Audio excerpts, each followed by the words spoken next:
नमस्कार। Thank you.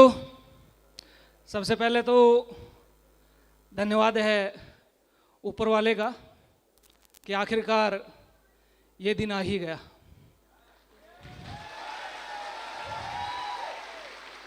Thank you. और धन्यवाद मेरे माता पिता का जिन्होंने जन्म दिया और संस्कार भी दिए।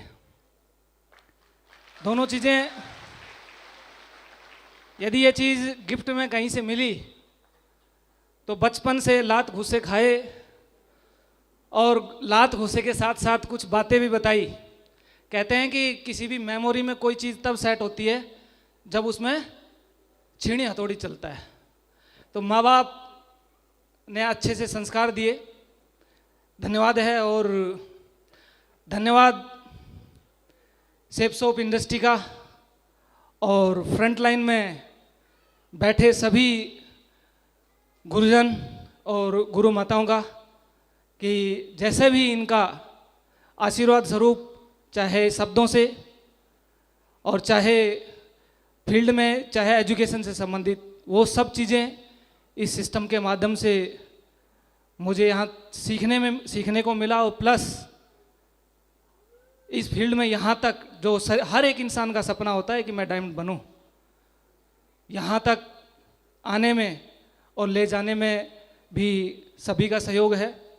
और धन्यवाद मैं करूँगा दो शख्स का, रिशाल सर और मुकेश जिंदोलिया जी। Thank you. क्योंकि इस बिजनेस में जैसे भी करके लाए, ये दोनों ही लोग थे जिन्होंने मुझे इस बिजनेस का स्टार्टअप कराया, जैसे भी कराया। और वैसे तो ज़्यादातर यहाँ पे जितने भी लोग बैठे हैं, किसी न किसी के साथ कोई ना कोई ऐसा इंसिडेंट होता है कि चाहे उसको चाय के बहाने बुलाया हो, चाहे घर पे समोसे खाने के बहाने बुलाया हो, किसी न किसी बहाने बुलाया। और ये सारे वही लोग बैठे हैं। अभी ताऊ जी के लड़के बोल रहे थे ना, बोले सारे पागल। क्योंकि मैं भाई की बात को याद करके याद आ रहा है कि जब हम इस बिजनेस में थे और स्टार्टिंग से, तो हम लोगों को हमारा डिपार्टमेंट, आरपीएफ डिपार्टमेंट, वो भी पागल ही बोलता था। बोला इस दुनिया के अंदर ये दो आदमी पागल हैं, मुकेश सिंह और ये जितेंद्र यादव। क्योंकि हम लोग कैरिज में काम करते थे, हमारे कंधे पे बैग टंगा रहता था। तो ये सारी चीज़ें आप लोगों के साथ में होंगी 100%। और सबसे बड़ा धन्यवाद यदि मैं करूं तो महागुरु जी हरि सर का है। मैं चाहूँगा एक बार जोरदार ताली। Thank you. क्योंकि मेरे बारे में मैं जानता, और इस सिस्टम में जब भी कोई छोटी सी बात होती तो किसी को कोई तकलीफ हो ना हो, मेरे को कीड़ा जरूर काटता था कि सर ऐसे हो गया, अब हो गया तो। और मेरे ख्याल से महागुरु जी का जितना प्राण मैंने पिए हैं, किसी ने पिए भी नहीं होंगे। पूछ सकते हो आराम से, कहीं भी कैसे भी, चाहे सिस्टम से संबंधित हो, चाहे कोई और बात हो। लेकिन इनसे जब भी मैं कुछ सुनता तो एक ही बात सुनता, टेंशन न ले, कुछ नहीं होगा, सब कुछ बढ़िया है, एक दिन अपन 2 लाख कमाएंगे। Thank you. और धन्यवाद है मेरे रेड क्लब का। मैं चाहूंगा जितने भी रेड क्लब हैं, टोपाज एंड अबो, उन सभी के लिए एक जोरदार ताली। क्योंकि इस बिजनेस में है ना, स्टार्टिंग में यही लोग मेरे साथ थे। जब मेरा बिजनेस स्टार्टअप हुआ तो इन लोगों को मैंने स्टार्टअप कराया था, ज्वाइनिंग। और जैसे भी इस बिजनेस में आगे बढ़ते चले गए, कदम कदम पे ये सारे के सारे टाइगर साथ रहे। और धन्यवाद मैं करूंगा इस सारी की सारी टीम का, जिसकी बदौलत आज ये दिन मुझे नसीब हुआ, डायमंडशिप नसीब हुई। Thank you. Thank you. अच्छा, दिनांक 3 तारीख है आज। कितनी? मैं आप लोगों से एक बात जरूर पूछूंगा आगे की बात रखने से पहले, यदि मैं ज्वाइन नहीं होता तो आज की दिनांक आती कि नहीं आती? हेलो, देख भाई, मैं पूरी बात तभी बताऊंगा डायमंड बनने की जब बराबर साथ दोगे। पक्का? Thank you. बिल्कुल 100%। मैं इस बिजनेस में काम ना भी करता तो शायद आज की ये 3 तारीख जरूर आती, और मैंने किया है तब भी ये 3 तारीख जरूर आई है। मेरा जो बिजनेस का स्टार्टअप था अजमेर से था, लेकिन उससे पहले मैं आरपीएसएफ में नौकरी करता था, railway protection special force 9 battalion B company, और मेरी ट्रेनिंग बांदीकुई ट्रेनिंग सेंटर में हुई थी। माहौर जी हरी सर के साथ में हमने साथ में ही ट्रेनिंग की थी। यहाँ से ट्रेनिंग कंप्लीट करने के बाद मेरी पोस्टिंग 9 बटालियन से सीधा बिहार समस्तीपुर, हाजीपुर, दरभंगा जो एरिया है वहाँ पे स्पेशल ड्यूटी में लगाया था। 8 साल आरपीएसएफ में मैं रहा, और इन 8 सालों में लगभग स्टेट मैंने ड्यूटी की, कोई ऐसा स्टेट नहीं बचा जिसमें मैंने ड्यूटी नहीं की। और इन्हीं 8 सालों में एक दिन ऐसा मूवमेंट आया था कि झारखंड दांतेवाड़ा के अंदर नक्सलाइट हमला हुआ था सीआरपी कैंप पे। कितने लोगों को याद है? 170 जवान उसमें शहीद हुए थे। और उस दिन मैं अंबाला रेलवे स्टेशन पे, हम लोगों का मूवमेंट था, हमें झारखंड के इलेक्शन कराने थे और जगह भी दांतेवाड़ा ही मिली थी। जो हमारी पोस्टिंग, जो हमको ड्यूटी करके आनी थी, वो भी दांतेवाड़ा ही मिली। अंबाला रेलवे स्टेशन पे जब मैं था तो घर से फोन आया था, बोला, मम्मी बोली बेटा कहाँ जा रहे हो? मैंने कहा ड्यूटी है हमारी, तो झारखंड जा रहे हैं, दांतेवाड़ा। उस समय न्यूज़ पे चल रहा था ये सब कुछ। तो मम्मी बोलती बेटा वहाँ क्या करेगा जाके? वहाँ तो ऐसा कांड हो गया है, वहाँ लोग मर गए हैं। एक काम करो, होगी नौकरी पूरी, घर आ जा, जिंदा रहेगा तो पैसा कमा लेगा। मैंने कहा ऐसा कुछ नहीं होगा, जिस दिन जाना होगा घर से भी चले जाएंगे।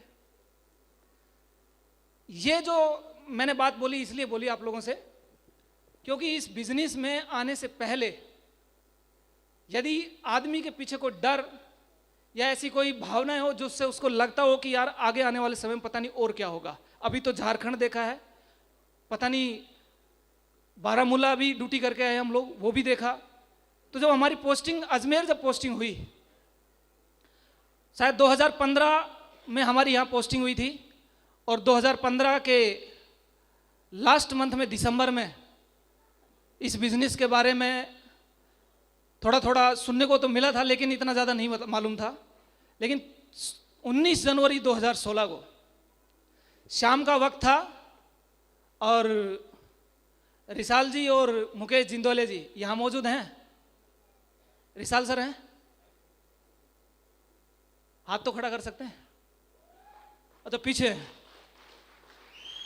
अच्छा, ये दोनों मेरे बैचमेंट हैं। इन्होंने भी, हमने साथ में ट्रेनिंग की थी।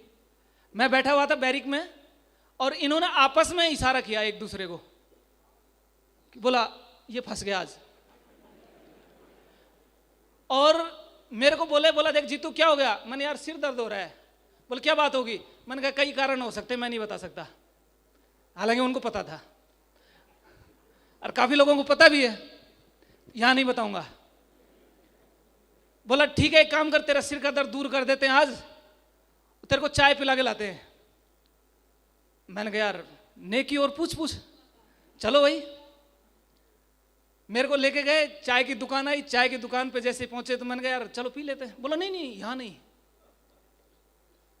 ग्रीन टी पिलाएंगे। अभी मैंने मेरी लाइफ में सच बताऊं, ग्रीन टी का नाम ही नहीं सुना था, पीना तो बहुत दूर की बात है। मुझे कहां लेके गए? हरी सर के घर लेके गए।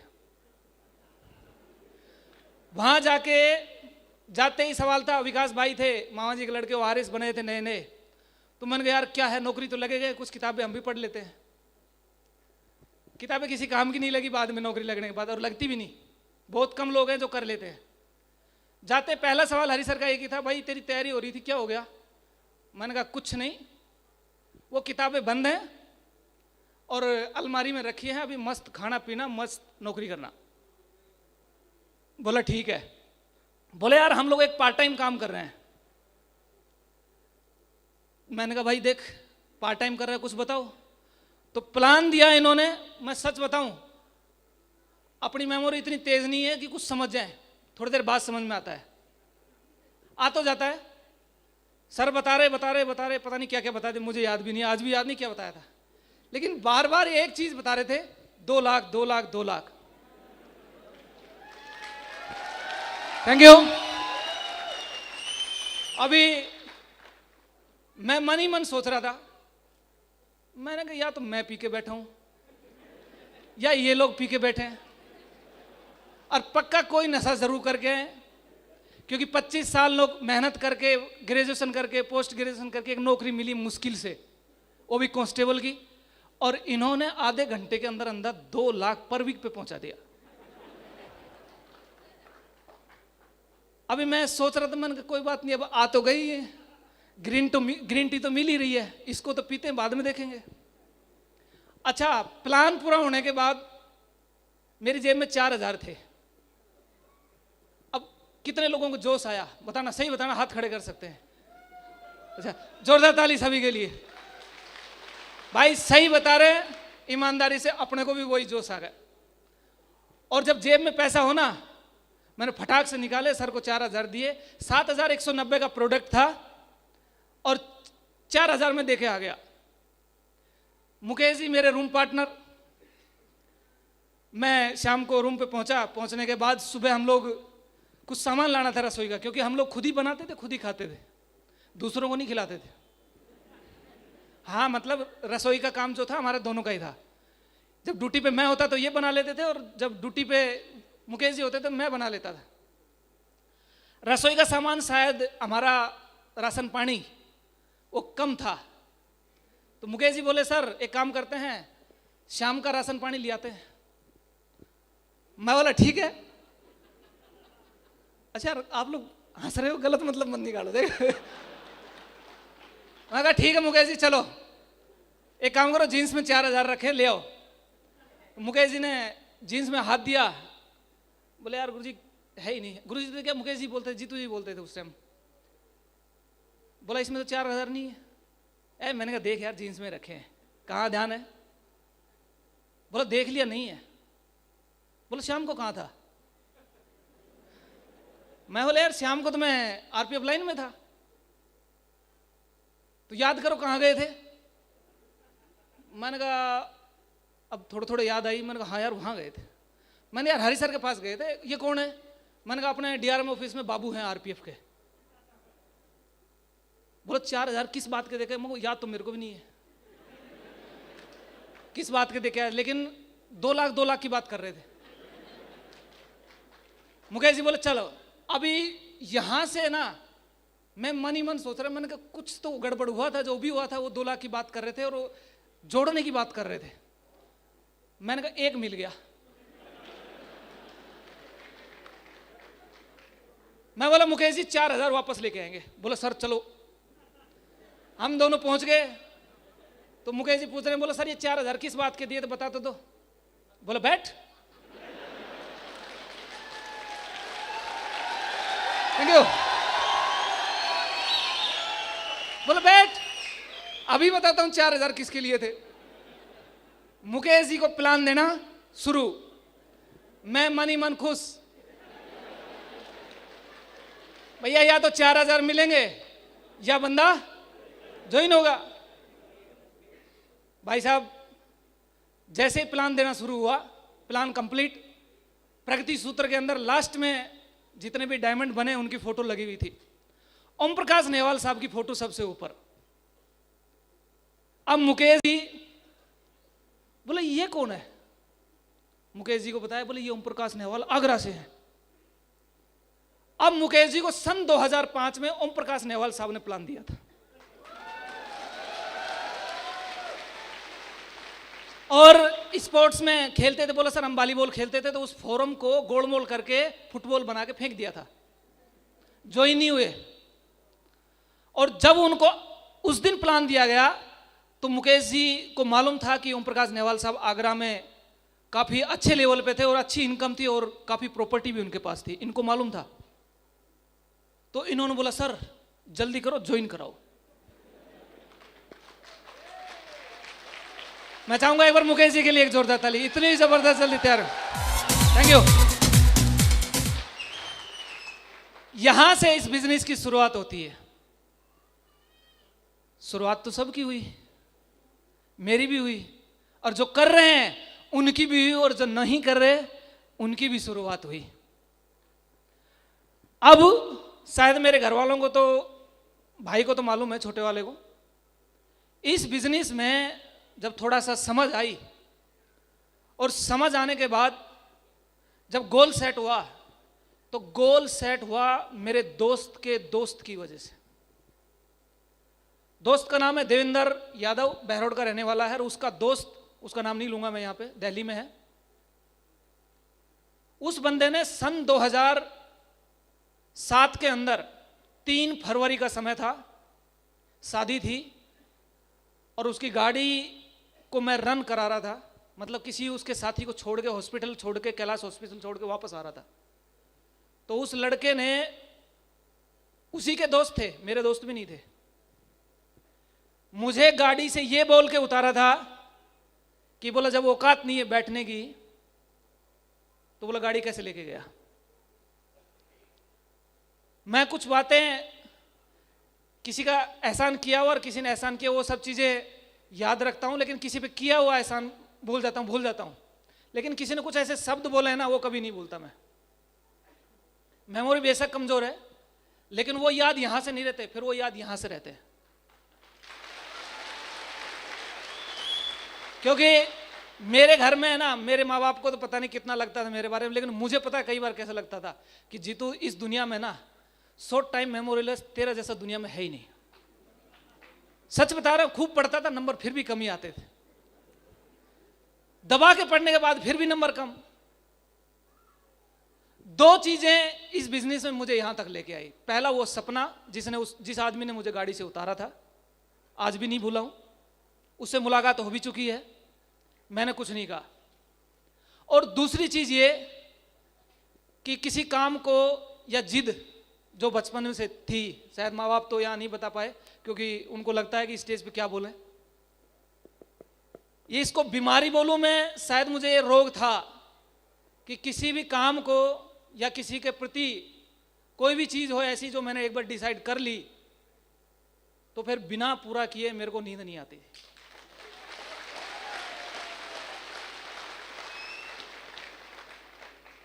और मेरी लाइफ में सेफ शॉप में एंट्री होते ही, उससे पहले की कहानियां, झगड़ालू प्रवृत्ति का आदमी। मेरे साथ में सबसे बड़ा प्रॉब्लम यही था कि साला मैं डायमंड कैसे बनूंगा, क्योंकि दुनिया का कोई काम करना ना करना हो, लेकिन पीटना कूटना यदि कराना हो मेरे से करा लो।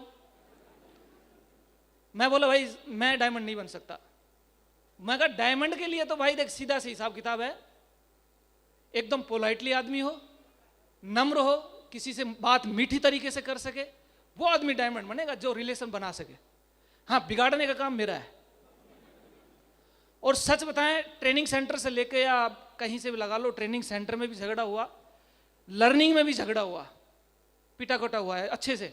और यहां तक कि सेफ शॉप में ज्वाइन होने के बाद महागुरु जी सत्येंद्र प्रसाद जी को मालूम है, गोवा के अंदर भी मेरी वजह से ही हुआ था। पता नहीं गुरु जी को मालूम है कि नहीं, पता नहीं कुंडली में लिखा था। और ये जिद, हालांकि उसमें मेरी कोई गलती भी नहीं थी, महागुरु जी मेरे साथ में थे, हरि सर, वो लोग दारू पी रहे थे, शब्द बोले थे, इस वजह से वो झगड़ा हुआ। और ये जिद की वजह से अब मुझे मालूम पड़ा कि यार जीतू, कहीं भी यदि कुछ % योगदान है तो तेरे इस जिद की वजह से यहां डायमंड शिप है।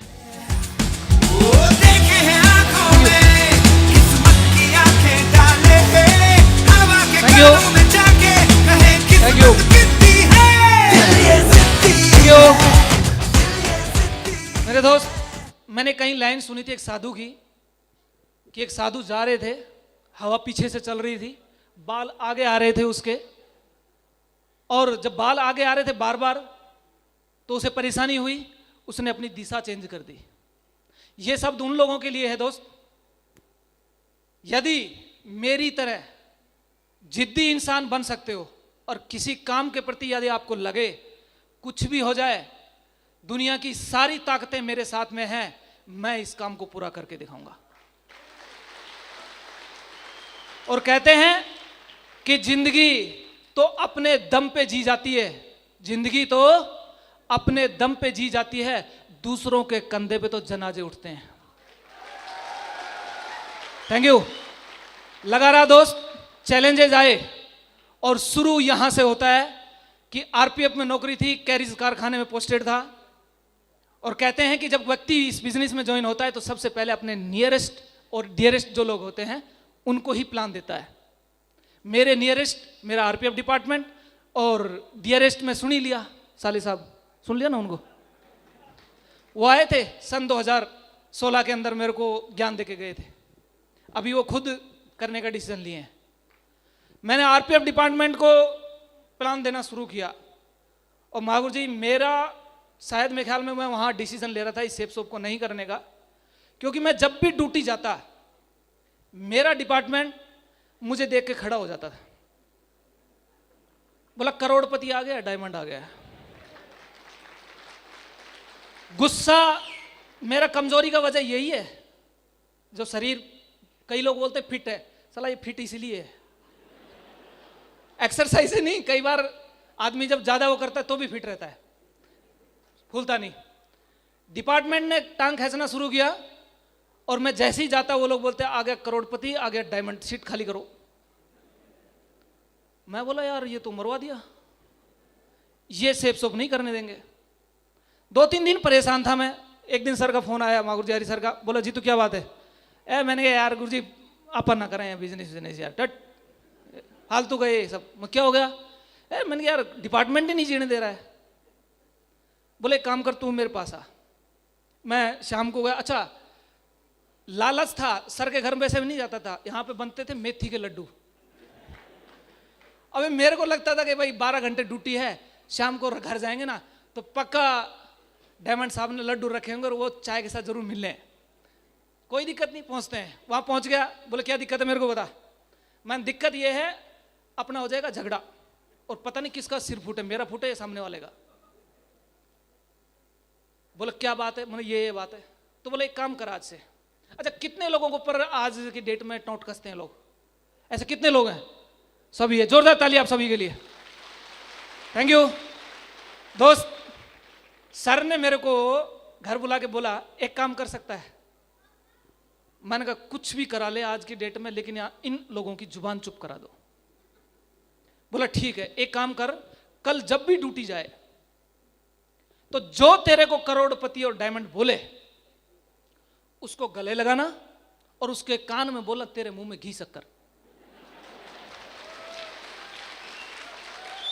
मैं बोला ये फॉर्मूला अच्छा है, लेकिन गुरुजी मैं कैसे बोलूंगा? एक बार जिससे बिगड़ जाए मामला उससे मेरा सुलझता नहीं है, चाहे कुछ भी हो जाए। बोला कोशिश कर। भाई मैं अगले दिन ड्यूटी गया तो कहानी वही सेम रिपीट।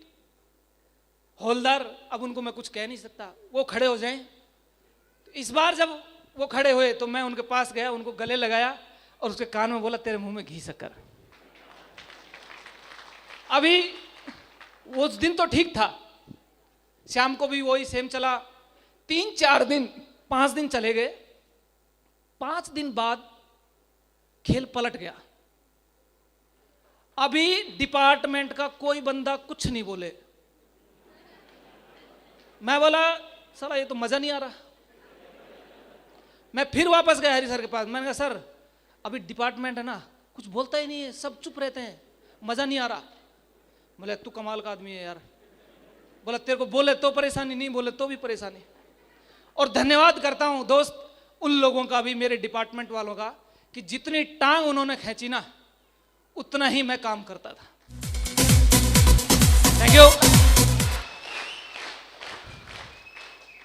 ऐसे इस बिजनेस के अंदर शुरुआत स्टार्टअप सभी का ऐसा ही होता है, लगभग टारगेट हुए, लगभग टारगेट, कोई एक आध टारगेट बीच का मिसिंग किया, बाकी लगभग टारगेट मैंने अचीव किए। और एक घटना और बता रहा हूं डिसीजन के ऊपर। नौकरी 11 साल हो चुकी थी, 9 साल बाकी था, कंप्लीट भी हो जाता, 20 साल बाद रिटायर भी हो जाते। नौकरी चल रही थी, इनकम अच्छी आ रही थी, और मेरे डिपार्टमेंट ने इस बात का मालूम पड़ गया था, मालूम तो पहले ही था छोटे लेवल पे तो, लेकिन बड़े बड़े अधिकारी, असिस्टेंट कमांडेंट और कमांडेंट लेवल के अधिकारियों को इस बात का तब मालूम पड़ा जब मैं एब्सेंट होकर यूरोप चला गया था।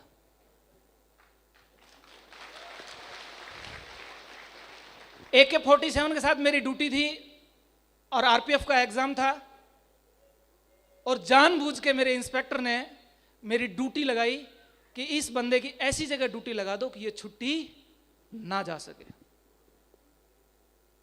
और मुझे ये बोल के भेजा गया, बोला जीतू तेरे को 3 दिन बाद बुला लेंगे, और जिस दिन तेरी छुट्टी सैंक्शन है उस दिन आपको हम भेज देंगे। जैसे ही मैं ब्यावर रेलवे स्टेशन से अजमेर स्टेशन पे ड्यूटी आया और मेरी एग्जाम सेंटर में ड्यूटी लगी, तो वहां पे 3 दिन पूरे होने के बाद मैंने मेरे इंस्पेक्टर को कॉल किया कि मैंने कहा सर मेरी ऐसे ऐसे छुट्टी सैंक्शन है और मुझे घर जाना है, मैडम को दिखाना है। मेरे दोस्त, मेरे इंस्पेक्टर को मालूम था इस बात का, उसने बोला भैया तेरी छुट्टियां कैंसिल है।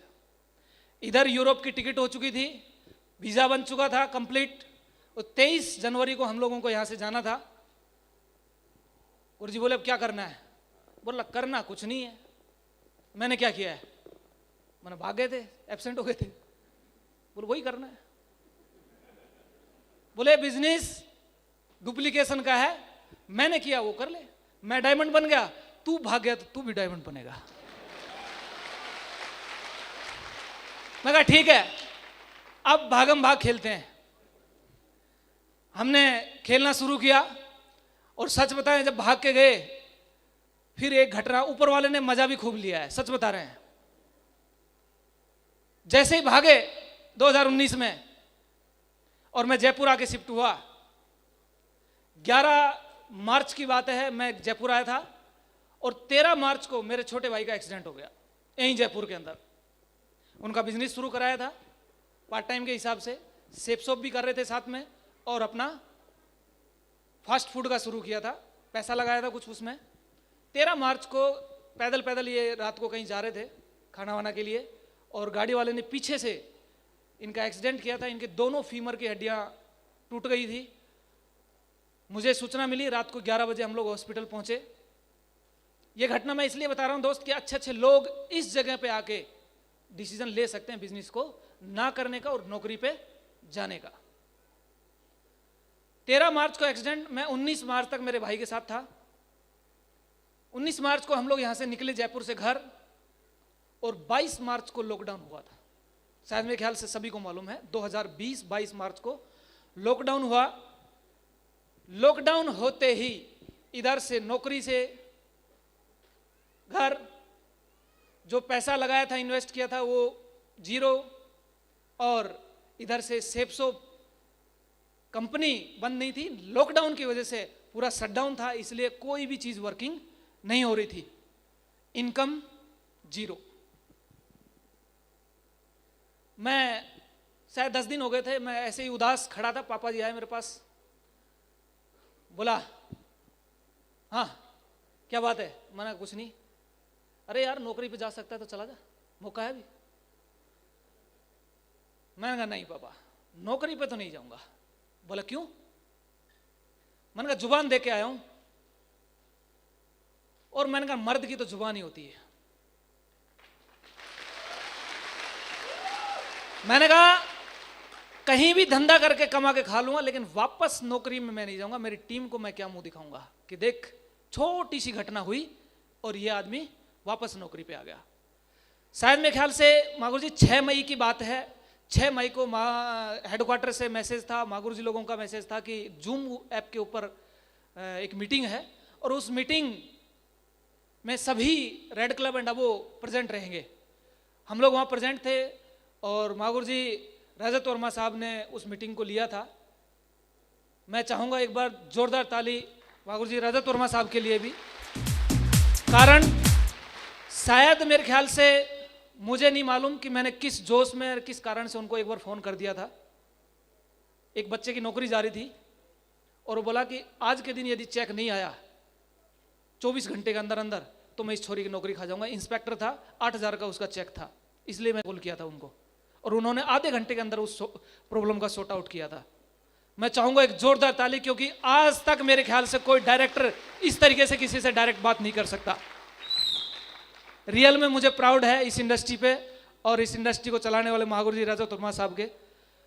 और सच बता रहे हैं दोस्त, उस दिन मुझे भी प्राउड हुआ कि जब उन्होंने बोला कि आज से जो काम करेगा ऑनलाइन और जिसका 15,000 से नीचे का चेक जो आएगा उसको हम 15% एक्स्ट्रा इनकम देने वाले हैं। मैंने हरि सर को फोन किया, उससे जस्ट पहले ही, मीटिंग होने से पहले, मैंने गुरुजी अब क्या होगा, क्या करेंगे? तो हरि सर ने एक ही बात बोली, बोले जो मेरा होगा वही तेरा होगा। बोला जो मेरा होगा वही तेरा होगा। लेकिन जिस दिन मीटिंग हुई, मीटिंग के बाद काम करना शुरू किया और पहला चेक 2,790 रुपए का मेरा बना था। मैं रेड क्लब में था और जब चेक बना तो उस दिन मैं उस 2,000 को नहीं, मुझे ऐसा लग रहा था कि ये 2 लाख का चेक है। कारण क्योंकि 1 साल लॉकडाउन चला था, भाई को भी दिखाना था, सारी चीजें चल रही थी। ऐसी स्थिति में रियल में मैं धन्यवाद करता हूं इस सपोर्ट सिस्टम को। उस समय मेरे पास में एक इंसान के अलावा, डाउनलाइन ने जरूर बात की थी और हम कर भी रहे थे, लेकिन मेरे अपलाइनों में मेरे पास में हरि सर के अलावा किसी का कॉल नहीं आया था जब मैं इसी स्थिति में था। और उन्होंने यही बोला था कोई बात नहीं, मैं साथ हूं, मिलके करेंगे, जो भी करेंगे करके दिखाएंगे। बोला थैंक यू। यहां तक जैसे भी है और जिस तरीके से भी साथ दिया, और मैं थोड़ा सा नेगेटिव ज्यादा हूं, किसी भी चीज को गहराई से सोचना, ये चीज मेरे अंदर थी हमेशा से और शायद मेरे लिए नुकसानदायक भी थी। इस बिजनेस में बाद में मुझे मागुर जी सर ने एक बात बोली, बोला भैया यहां पे डायमंड है ना, वो इंसान बनता है जो अपना दिमाग, अपने दिमाग से हम कितना कमा रहे हैं, 50,000, 60,000, 70,000, 1 लाख, उस दिमाग को खूंटी पे टांग दे और सिर्फ सेपसॉप का दिमाग यूज करे। शुरू किया काम करना और आज ये डायमंड शिप, मैं कई दिनों से, कल भी रात को सब लोग तो सो गए थे, मैं बैठा हुआ था, मैंने कहा यार दिन तो आ गया है, लेकिन मेरे लिए सबसे बड़ा चैलेंज ये था और एक बात सोच भी रहा था मैं कि मैंने यार अब क्या करना है, डायमंड बन गए। लेकिन मुझे एक बात ने रोक दिया कि मैंने कहा तेरे भरोसे जितने लोग आए थे वो भी तो हैं, वो भी तो किसी विश्वास से आए हैं। बिल्कुल आज यहां से मैं आप लोगों के साथ मुट्ठी बांधता हूं कि ये पट्टा मागुर जी लोगों ने मुझे पहनाया है डायमंड शिप का, ये घर में रहेगा, लेकिन फील्ड वर्क जो मेरा रहेगा वो ग्राउंड लेवल पर रहेगा। मागुर जी,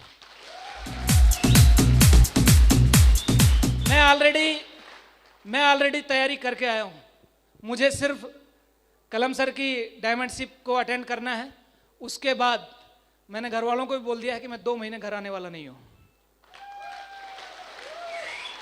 कारण कि इन 2 महीनों में मैं अकेला ही तो यूरोप गया हूं। बहुत सारे ऐसे साथी हैं जो विश्वास के साथ इस बिजनेस में आए थे और जिनको विश्वास है कि इस इंसान के साथ, इस टीम के साथ में काम करेंगे तो हम लोग भी एक दिन यहां पे जरूर पहुंचेंगे। मैं आप लोगों को विश्वास दिलाता हूं कि जो भी साथी जैसे जैसे ऊपर से गाइडलाइन मिलती जाएगी और वैसे वैसे काम मेरे साथ करते चले जाएंगे, सारे के सारे यहां से पेरिस और स्विट्जरलैंड जाने वाले हैं। Thank you. एक चीज और, यहां पे बैठे हैं प्रकाश भाई हैं, ताऊ जी के लड़के, इनके छोटे भाई इंदर यादव हैं। मेरी लाइफ में बहुत सारे लोग ऐसे हैं जो पता नहीं क्या क्या सोचते हैं। मेरे रिलेशन में या साथ में जितने भी लोग सफल होते हैं, मैं मन ही मन खुश होता था। मैंने कहा चलो बढ़िया है, भगवान और आगे करे। और मैं इस बिजनेस में यदि बात करूं मेरे बैकग्राउंड की, तो इतना ज़्यादा वो नहीं, बढ़िया अच्छे से माँ बाप ने पढ़ा लिखाया है। और अच्छे, मैं अपने पिताजी को देखता था बचपन से, जो मेहनत करते थे। उनकी मेहनत के आगे हम लोग कुछ भी नहीं है। मैं उनके सामने शायद मेरे ख्याल से इसमें बिजनेस के अंदर भी लगाऊं मैं, तो शायद 10% मैंने मेहनत करी होगी। बहुत मेहनती थे, उन्हीं से मैंने ये सब सीखा था। और यदि मैं प्रकाश भाई की और इंदर भाई की बात करूं, तो आज की डेट में मुझे लास्ट टाइम बता रहे थे, बोले भैया मैंने 3 करोड़ का इनकम टैक्स भरा है। इंदर भाई बता रहे थे। मैंने कहा भाई, मैं यदि मैं कहूं कि मैं सबसे ज़्यादा मोटिवेट होता हूं तो मैं आप लोगों से होता हूं, कि आप लोगों ने मेहनत करके यहाँ तक बढ़े हैं। इनसे भी मुझे प्रेरणा मिलती है। जीवन में जब भी कभी आगे बढ़ना है दोस्त, तो आपको मालूम होना चाहिए यार, कारण कि इस इंडस्ट्री में मुझे नहीं लगता कि किसी इंसान को ऐसा कुछ बोलने को मिले कि यार मैं किसको देख के आगे बढ़ूं। चलो, मुझे तो मेरे परिवार में और इस इंडस्ट्री में मैंने देखा। आज यदि मैं बात करूं फ्रंट लाइन में, महागुरु लोग बैठे, मैं इन सभी को चरण वंदन करता हूं कि इस बिजनेस की शुरुआत से लेकर यहां तक, वीडियो हो, चाहे ट्रेनिंग हो, चाहे एलडीपी हो, चाहे दिशा ट्रेनिंग हो। और सच बताऊं एक बात, शायद टाइम बहुत हो गया है, लास्ट बात मैं मेरी क्लोज करूंगा। मैं चाहूंगा एक बार महागुरु जी सत्येंद्र प्रसाद जी के लिए एक जोरदार ताली, क्योंकि मेरी पहली दिशा मैंने नैनीताल में, महागुरु जी राकेश प्रसाद जी और सत्येंद्र प्रसाद जी थे, और उसी दिशा से मैं इंसान बना था। उससे पहले फौज में थे, रात की ड्यूटी होती थी, कभी खैनी भी खा लेते थे, कभी पी भी लेते थे। श्रीनगर के अंदर थे तो वहां पे बताया जाता था कि भैया यहां जिंदा तभी रहेगा जब तू रम वम की 1-2 पैक ले लेगा। सच बताएं, महागुरु जी की दिशा लेने के बाद उसी दिन से आज तक मुझे अच्छी तरह याद है, मैंने अपनी जेब से वो जो भी माल मसाला मैं लेके गया था, मैं वहीं डाल के आया था। और उसी दिन से मैंने डिसीजन लिया था कि मैं जिंदगी में कभी इन चीज़ों को हाथ नहीं लगाऊंगा। Thank you. और दूसरी बात, एक दिन हम लोग रूम पे थे और महागुरु जी हरी सर आए थे, तो हम लोग कहते हैं ना कि मैं, मेरा दोस्त, हम तीन यार, वो 3 यार थे, मैं, मुकेश जी और एक और था। हम बैठे थे और सर आ गए, उन्होंने प्लान फोल्डर उठाया, बोला यार ऐसा है, तुम लोग यही काम करो, तुम्हारे बस की सेप सोप नहीं है। मैंने कहा यार सर करेंगे। बोला कैसे विश्वास कर लूं? बोला मेरे सिर पे हाथ रख, कसम खा कि आज के बाद इसको हाथ नहीं लगाएगा, इस दोस्त के साथ नहीं बैठेगा। मैंने कहा ठीक है सर, मैं कसम खाता हूं आज के बाद इस तीसरे दोस्त के पास कभी नहीं बैठेंगे। और आज मुझे 6 साल हो गए दोस्त, 6 नहीं 7 साल बोलूंगा। इन 7 सालों में मैं उस दोस्त के पास कभी नहीं बैठा मैं। Thank you. और मैं इतना कह सकता हूं आप सभी लोगों को कि मैं हमेशा आप लोगों के साथ में रहूंगा, और जहां भी आप लोगों को हेल्प की जरूरत पड़ेगी, मैं 100% आप लोगों के साथ देने वाला हूं। Thank you. और ऊपर वाले से मैं प्रार्थना करूंगा कि इस हॉल में जो भी आए और जैसे भी आए, क्योंकि 1600 रुपए देके एक दिन मैं भी बैठा था, और सच बताऊं आप लोगों को सीट मिली है, मुझे तो सीट भी नहीं मिली थी, पूछ लेना, पीछे खड़ा था। और डायमंड शिप देखने के बाद ही डिसीजन लिया था कि मुझे डायमंड बनना है, और वहीं से मुट्ठी बांध के काम करना शुरू किया दोस्त। और आज आप लोगों के सामने हैं, और आप सभी लोगों से के लिए ऊपर वाले से मैं प्रार्थना करता हूं कि एक दिन आप लोगों की लाइफ में ये दिन जरूर आए। Thank you. नमस्कार। Thank you.